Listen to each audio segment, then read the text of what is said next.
ভারতের একক স্বেচ্ছাচারিতায় প্রায় দীর্ঘদিন ধরেই অকার্যকর দক্ষিণ এশীয় আঞ্চলিক সহযোগিতা সংস্থা সার্ক সর্বশেষ সার্ক সম্মেলন হয়েছিল 10 বছর আগে। এরপর 2016 সালে ইসলামাবাদে সম্মেলন হওয়ার কথা থাকলেও তাতে অংশগ্রহণ করেনি ভারত। ভারতের পদাঙ্ক অনুসরণ করে সেই সম্মেলনে অংশ নেয়নি শেখ হাসিনার নেতৃত্বাধীন তৎকালীন বাংলাদেশ সরকারও।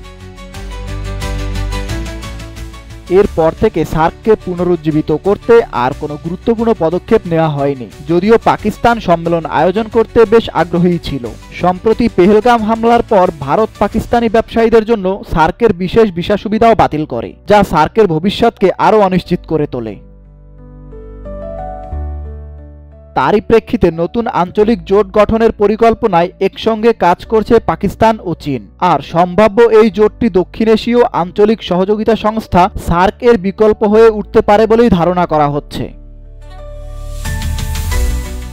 তবে এই জোট গঠনের সঙ্গে বাংলাদেশও যুক্ত আছে, এমন তথ্যই প্রকাশ করল পাকিস্তানি সংবাদ সংস্থা এক্সপ্রেস ট্রিবিউন।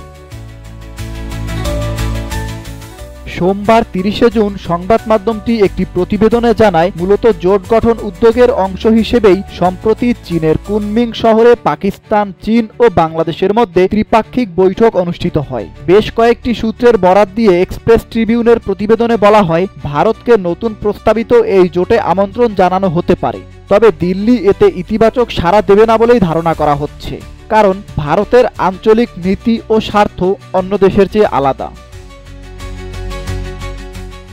তবে শ্রীলঙ্কা, মালদ্বীপ, আফগানিস্তান সহ অন্যান্য দেশ নতুন এই গোষ্ঠীর অংশ হতে পারে বলেই ধারণা করা হচ্ছে।